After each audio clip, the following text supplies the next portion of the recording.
So now if I don't publicly grieve someone who used their platform to spread hate, I'm the monster. You're allowed to feel nothing for someone who felt nothing for you. But people are saying I lack empathy and compassion. Empathy means you can understand what someone may be feeling. Compassion is what you do with that understanding.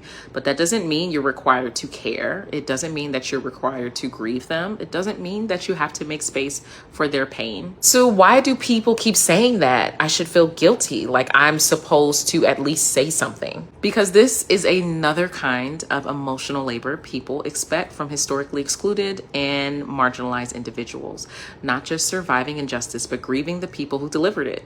Mourning those who never saw your full humanity. That's not empathy. It is exploitation dressed up as morality. It's wild. Like if I say nothing, I'm a sociopath. If I say how I really feel, I'm the villain. Grieving takes time, energy, and presence. The expectation that you should pause your life, your healing, even your scrolling to mourn someone who actively harmed your community is an attempt to manipulate you. I get that, but people are acting like not mourning is the same as wishing someone harm. Those are two very different things.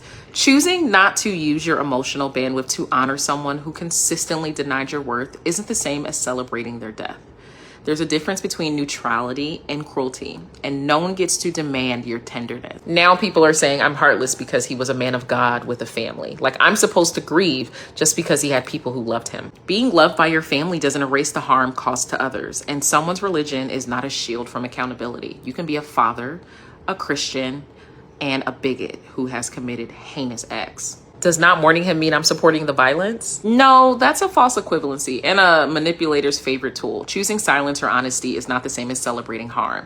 You're allowed to opt out of emotional labor, whether that's for a saint, someone who made a career out of causing pain, or anyone in between. So I don't owe anyone grief. No, you don't. And it's important to name what this is. It's not just grief guilt. It's emotional over functioning, something that's been socialized into historically excluded and marginalized communities, especially Black people. This pressure to perform grace, to feel for those who never felt for us. It sounds like another way to attempt to control people. Grief is sacred. Compassion is a gift, not an obligation.